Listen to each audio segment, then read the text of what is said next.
এই কঠিন সময়ে যখন আপনার মনে হচ্ছে কেন আজ আপনার দোয়া কবুল হচ্ছে না, তখন হতাশ হবেন না। মনে রাখবেন, আল্লাহ তাআলা তার বান্দাদের প্রতি অত্যন্ত দয়ালু। দোয়ার তাৎক্ষণিক ফল না পাওয়ার অনেক কারণ থাকতে পারে, কিন্তু এর অর্থ এই নয় যে আপনার দোয়া বিফলে গেল। দোয়া কবুল হওয়ার ৩টি ভিন্ন রূপ রয়েছে, যা হাদিস দ্বারা সমর্থিত। তাৎক্ষণিক কবুল: আল্লাহ আপনার চাওয়াটি দুনিয়াতেই দিয়ে দেন। বিপদ দূর করা।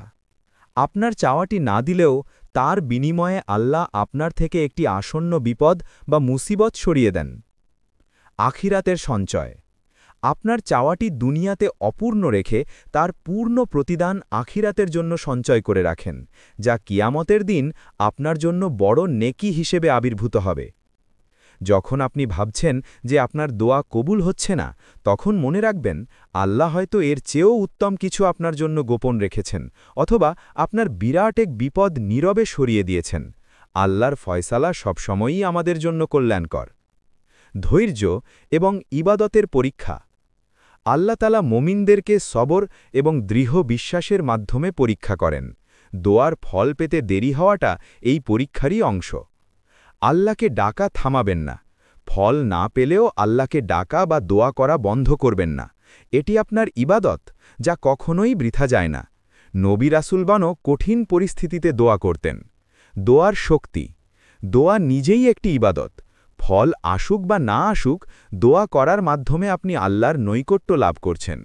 আপনার প্রতিটি ডাক আল্লাহর কাছে লিপিবদ্ধ হচ্ছে।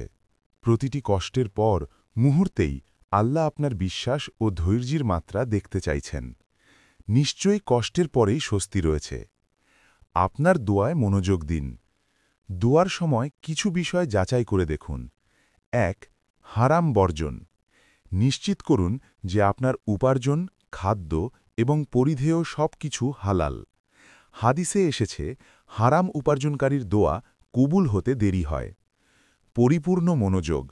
দোয়া করার সময় আন্তরিকভাবে এবং দৃঢ় বিশ্বাস নিয়ে দোয়া করুন।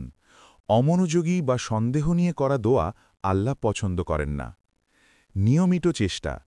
৫ ওয়াক্ত ফরজ সালাতের পর, তাহাজ্জুদের সময় এবং শুক্রবার আসর ও মাগরিবের মধ্যবর্তী সময়ে বেশি বেশি দোয়া করুন।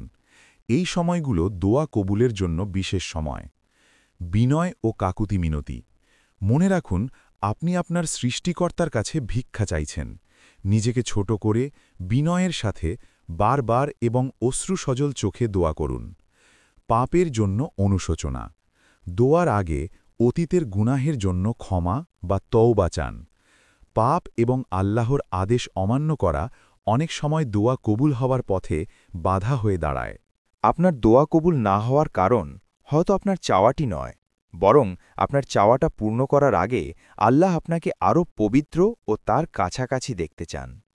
গুনাহ ছেড়ে আল্লাহর দিকে ফিরে আসাটাই আপনার জন্য এখন সবচেয়ে বড় পাওয়া।